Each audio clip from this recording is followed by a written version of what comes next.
Saya akan menjelaskan mengenai contoh kasus data flow diagram dari perusahaan dagang Tokopedia.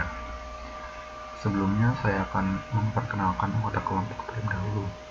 Yang pertama ada Elizabeth Desi dengan NIM 19120, Emmanuel Wahyu dengan NIM 19108, dan Anastasia Jessica dengan NIM 19088. Tokopedia merupakan salah satu perusahaan dagang berbasis digital terbesar di Indonesia yang memungkinkan setiap pebisnis mengelola bisnisnya secara online dengan mudah dan gratis. Lalu, proses bisnis apa yang terjadi di Tokopedia? Yaitu ada proses registrasi, proses transaksi, proses pencarian barang, proses penambahan produk, melihat daftar produk, melihat data pesanan baru, melihat data konfirmasi pengiriman, melihat data status pengiriman, melihat daftar transaksi, dan mengunduh data penjualan. Komponen sistem informasi akuntansi yang ada di dalam proses bisnis Tokopedia. Yang pertama ada orang. Dalam hal ini siapa saja yang terlibat dalam proses bisnis Tokopedia? Tentu saja ada penjual dan pembeli, serta ada admin yang membantu mengatur jalannya semua informasi antara pembeli dan penjual. Lalu yang kedua ada prosedur. Ketika menggunakan Tokopedia, kita bisa melalui aplikasi Tokopedia atau melalui website tokopedia.com. Kemudian mendaftarkan akun, lalu baru bisa memulai mencari produk yang diinginkan. Setelah menemukan produk yang diinginkan, kita bisa langsung membeli barang tersebut atau berdiskusi terlebih dahulu dengan penjualnya guna menanyakan persediaan barang tersebut atau yang lainnya. Setelah itu kita bisa memilih opsi beli dan mengisi alamat tujuan pengiriman, memilih jasa ekspedisi, dan memilih metode pembayaran. Setelah barang yang dipesan dikonfirmasi oleh penjual dan telah sampai di tangan pembeli, maka pembeli akan mengkonfirmasi penerimaan sehingga Tokopedia akan meneruskan uang pembayaran yang sebelumnya telah dibayar kepada penjual. Selanjutnya ada data. Data di sini adalah informasi apa saja yang berpindah dari satu entitas ke entitas yang lain. Di sini data flow diagram digunakan. Yang pertama kali dibuat adalah diagram konteks untuk menentukan ada berapa entitas dan sistem apa yang digunakan.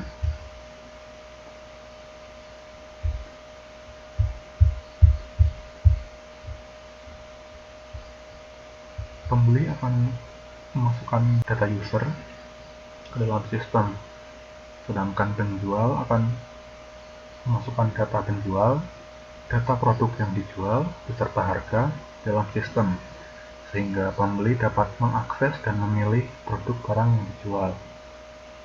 Penjual juga bisa menginputkan data stok barang, sehingga pembeli dapat mengetahui informasi ketersediaan barang tersebut. Setelah memilih produk yang akan dibeli, pembeli akan melakukan pembayaran, sehingga penjual akan mendapatkan data order dari pembeli. Setelah memprosesnya, penjual akan memberikan konfirmasi order dan struk pembelian ke pembeli.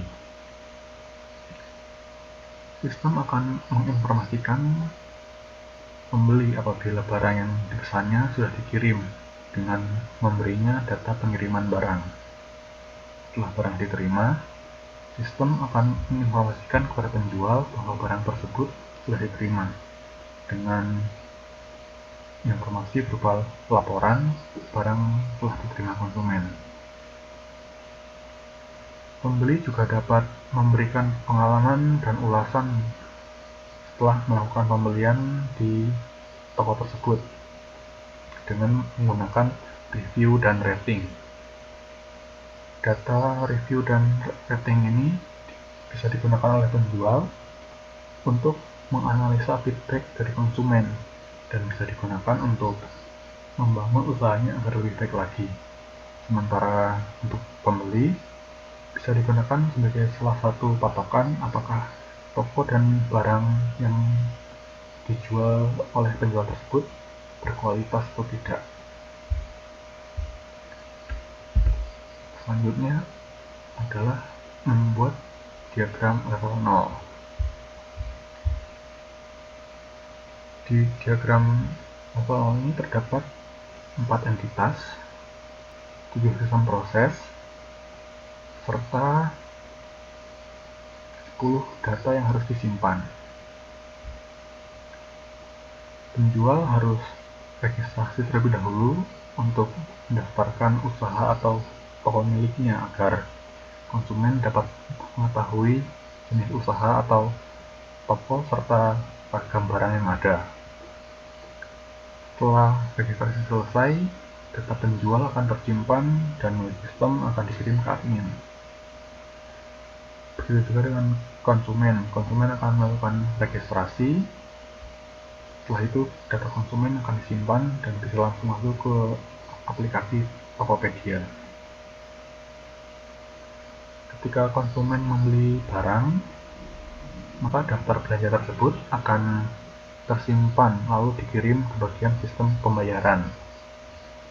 Lalu sistem akan mengirimkan daftar belanja tersebut ke admin. Kemudian admin akan meminta data konsumen guna keperluan pembayaran barang yang akan dibeli, terdiri dari data konfirmasi kode dan nomor rekening bank yang nantinya akan diinput ke proses pembayaran. Data toko dan barang dari penjual yang akan disesuaikan dengan barang yang akan dibeli, serta nomor resi yang akan diinput ke proses pengiriman.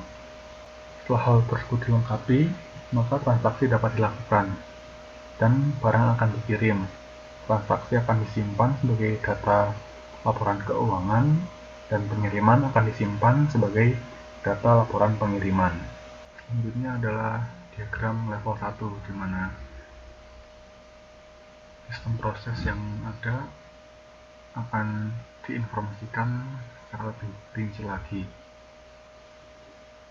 yaitu contohnya adalah sistem pembayaran dan sistem pengiriman. Di sistem pembayaran ada informasi yang akan dikirim ke masing-masing entitas. Sistem akan mengirimkan laporan daftar belanja, laporan jumlah pesanan, laporan jumlah pembayaran, laporan metode pembayaran, laporan konfirmasi pembayaran, laporan pembayaran ke penjual, laporan tanggal pembayaran ke admin. Lalu sistem juga akan mengirimkan data laporan daftar belanja, lalu laporan pembayaran telah diterima kepada penjual. Dan yang terakhir, sistem akan mengirimkan data laporan daftar belanja, laporan jumlah pembayaran, laporan metode pembayaran, laporan konfirmasi kode, laporan nomor resi, nomor rekening bank, laporan tanggal pembayaran kepada konsumen.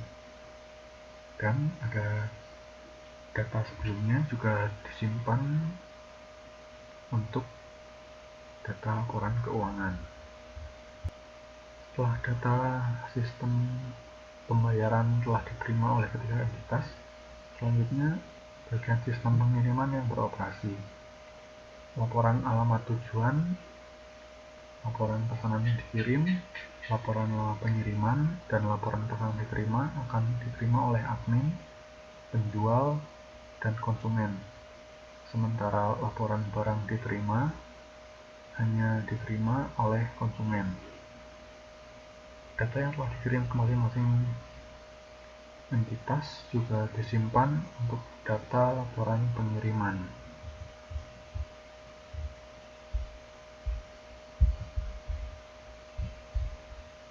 Selanjutnya, komponensi yang keempat adalah perangkat lunak.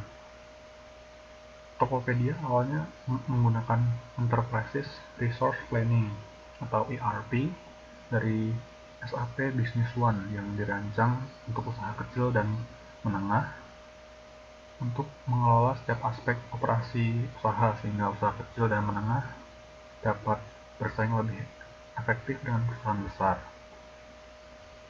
ERP memiliki kemampuan sistem informasi untuk menjalani proses operasi, produksi, dan distribusi. Namun, saat ini Tokopedia telah beralih menggunakan solusi enterprise seperti Nutanix AHV Hypervisor yang menyederhanakan operasional dan mengelola sistem IT-nya sehingga dapat berjalan lebih lancar. Yang kelima ada infrastruktur teknologi informasi. Tokopedia menggunakan Nutanix Enterprise Cloud Platform yang gunanya untuk menampung dan menangani pertumbuhan pengguna yang meningkat. Juga menggunakan Site Reliability Engineering atau SRE sebagai penghubung antara developer dan operasi.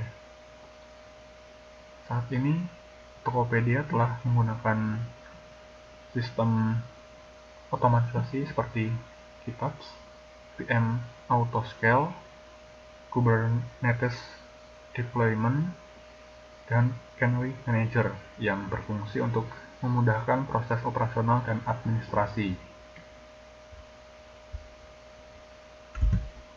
Dan yang terakhir ada pengendalian internal.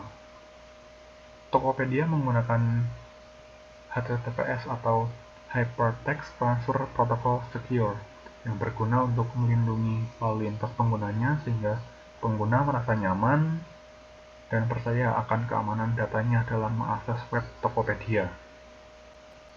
Selain itu, Tokopedia juga menawarkan banyak jenis transaksi yang dapat dilakukan seperti QuickPay, transfer via ATM, kartu kredit, COD, dan PayPal.